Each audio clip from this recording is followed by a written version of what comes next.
Hello, I'm Dr. Annandale, and our text for today is Plato's Apology. To consider three issues, three questions to focus your mind for discussion.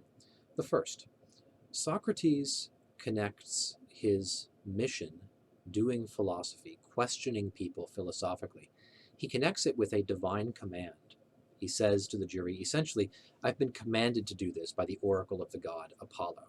I've discovered that it's my mission in life, my mission from Apollo himself, to go about questioning my fellow Athenians, trying to get them to change their lives, trying to change their minds about what they value and how they behave.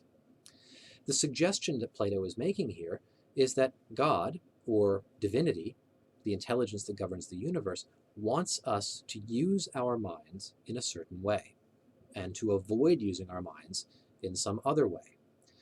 For what we're to avoid, we get a portrait of this in Socrates' treatment of Meletus. Meletus, later in the Apology, contradicts himself under questioning from Socrates in a very short space of time. He claims that Socrates is an atheist, and then claims that Socrates believes in spirits or demigods, which are the offspring of gods. Socrates is rather withering, and he says to him, "You've not thought seriously about who corrupts and who improves the youth, or about any of these charges that you've brought," and he dismisses him, rather with a wave of the hand. So my question for you, what is it that is wrong about having contradictory beliefs? Why is it shameful or wrong to contradict yourself in speech the way Meletus does? I think part of this answer to this question is connected with Socrates' idea of the examined life. When he says the unexamined life is not worth living, something where Meletus has gone wrong is somehow in the area of not examining his beliefs closely enough, not doing to himself what Socrates is doing when he's philosophizing out among the people with Euthyphro and others. Second question, is Socrates courageous? Now, Socrates faces down the jury. He is on trial for his life, and he offers his defense. He offers a defense that is not successful. He's convicted.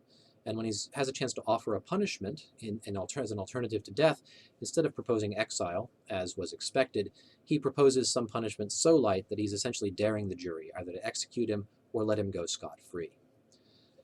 Then, after he's condemned to die, he doesn't curse or plead with the jury, but leaves them with great calmness of spirit, saying as he parts, "We part now, you to live and I to die, and who has the better lot? Only God knows." Is this courage? Or maybe we should say, how is Socrates being courageous? What model of courage does he offer us? How can we contrast Socratic courage, say, with the courage of Achilles, the great image of a warrior Greek, or the more patient courage of Penelope in Homer's Odyssey, or the courage of Pericles from Athenian history, Pericles the statesman, and the kind of martial courage that Pericles praises in his funeral oration? Socrates is doing something a little bit different here, and if we're being given Socratic courage as a model to examine and admire, it would be well to think about just what kind of courage this is, this courage that Socrates instantiates.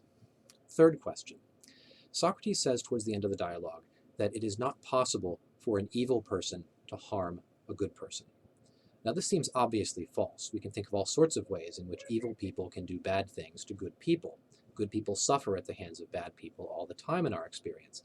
And yet Socrates says this, not meaning it to be just sort of wishful thinking or some sort of wild, insane statement, but seeming to mean sincerely that this is in fact the case when you think about it deeply enough. So my last question for you, how is it that this might actually turn out to be true? How is it that a good person, a genuinely good person with virtue, with the kind of quietness of spirit that we see in the case of Socrates, can never actually come to any real harm? It's worth reflecting in answering this question on just what would be meant by being harmed. Socrates might mean that evil people can do things to good people, but they can't do anything that would really genuinely count as harm. So what would be the meaning of that kind of statement? Those are three questions about the Apology for you to think about as you read it. I look forward to talking with you about it later on. That's all for today.